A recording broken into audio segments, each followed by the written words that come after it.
जय हिंद। नमस्कार साथियों। मैं आपका भाई पवन राजपूत तिरवा से आप सभी लोगों के लिए आज एक नई कहानी लेकर लाया हूँ। आज की कहानी का अर्थ होने वाला है दो भाइयों में प्रेम। भाई और भाई में प्रेम। इस दुनिया में सबसे बड़ा अगर प्रेम है तो वो भाई और भाई का ही प्रेम होता है।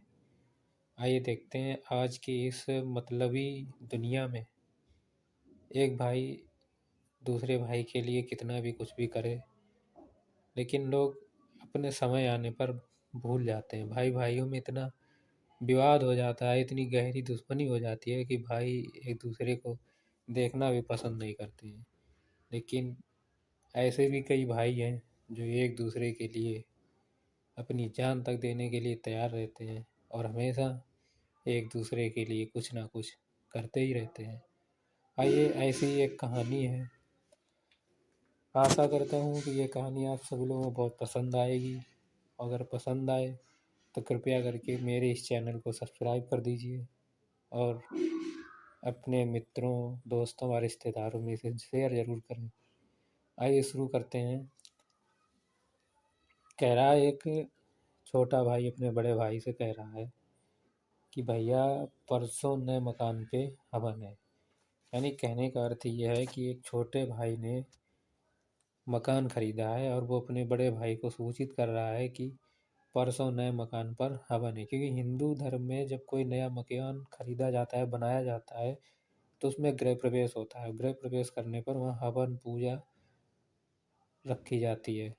तो वो कह रहा है, सूचना कर रहा है छोटा भाई अपने बड़े भाई से कि भैया परसों नए मकान पे हवन है। क्योंकि छुट्टी का दिन है, इतवार है, संडे है, आप सभी को आना है, मैं गाड़ी भेज दूंगा। छोटे भाई लक्ष्मण ने बड़े भाई भरत से मोबाइल पर बात करते हुए कहा। क्योंकि छोटे भाई का नाम लक्ष्मण है और बड़ा भाई जिसका नाम भरत है, वह छोटा भाई बड़े भाई से मोबाइल पर बात करते हुए कह रहा है। तब यह सुनकर बड़ा भाई छोटे भाई से बोल रहा है, क्या छोटे, किराए के किसी दूसरे मकान में शिफ्ट हो रहे हो? तब छोटा भाई कह रहा है कि नहीं भैया, यह अपना मकान है, किराए का नहीं है, अपना मकान। बड़े भाई ने बड़े आश्चर्य, भरपूर आश्चर्य के साथ भरत के मुंह से निकला। उसने बड़े आश्चर्य के साथ बड़े भाई ने पूछा, क्या अपना मकान? छोटे, तूने बताया भी नहीं कि तूने अपना नया मकान ले लिया है। बस भैया, कहते हुए लक्ष्मण ने फोन काट दिया। बड़ा भाई बड़े आश्चर्यचकित है कि अपना मकान, बस भैया, ये शब्द कहकर भरत के दिमाग में हथौड़े की तरह बज रहे थे। भरत और लक्ष्मण दो सगे भाई और उन दोनों में उम्र का अंतर भी था, करीब 15 साल। यानी बड़ा भाई छोटे भाई से 15 साल बड़ा था। लक्ष्मण जब करीब 7 साल का था तभी उनके माँ बाप की एक दुर्घटना में मौत हो गई। अब लक्ष्मण के पालन पोषण की सारी जिम्मेदारी भरत पर थी। इस चक्कर में उसने जल्द ही शादी कर ली कि जिससे लक्ष्मण की देखरेख ठीक से हो सके। प्राइवेट कंपनी में क्लर्क का काम करते करते भरत की तनख्वाह का बड़ा हिस्सा 2 कमरे की किराए के मकान और लक्ष्मण की पढ़ाई व रहन सहन में ही खर्च हो जाता था। इस चक्कर में शादी के कई साल बाद तक भी भरत ने बच्चे पैदा नहीं किए। जितना बड़ा परिवार उतना ज़्यादा खर्चा, ये जानता था।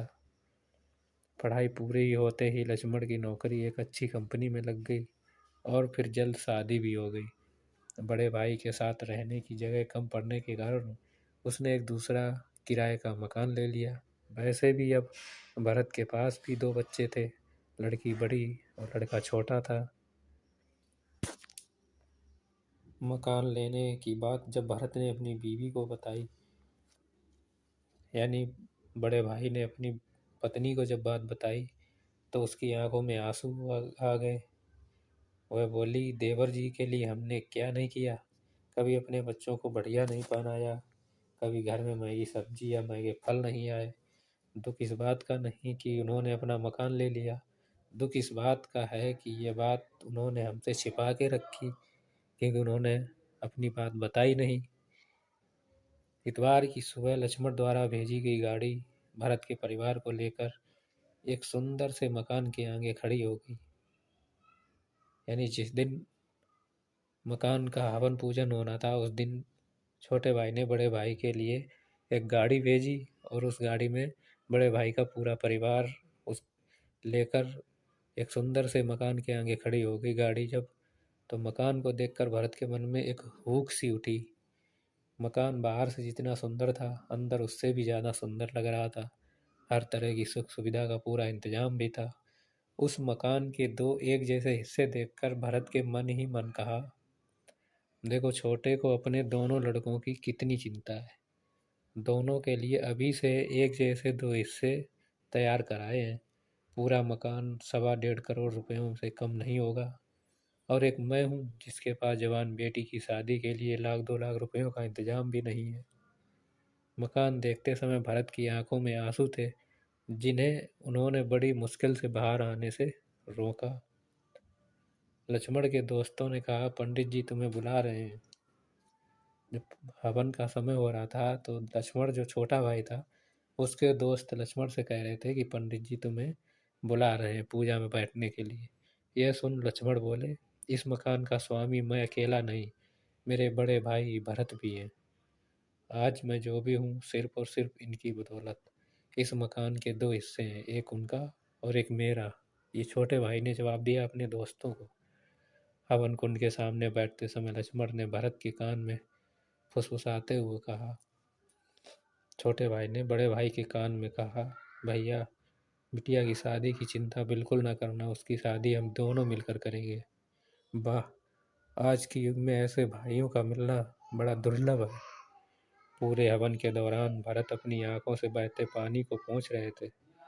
बड़ा भाई आश्चर्य, और उसे ये भी लग रहा था कि क्या मैं सोच क्या रहा था और मेरा भाई निकला क्या। जबकि हवन की अग्नि में धुएं का नामो निशान न था। साथियों, ये एक भाई में दूसरे भाई के लिए प्यार होता है। पोस्ट पसंद आए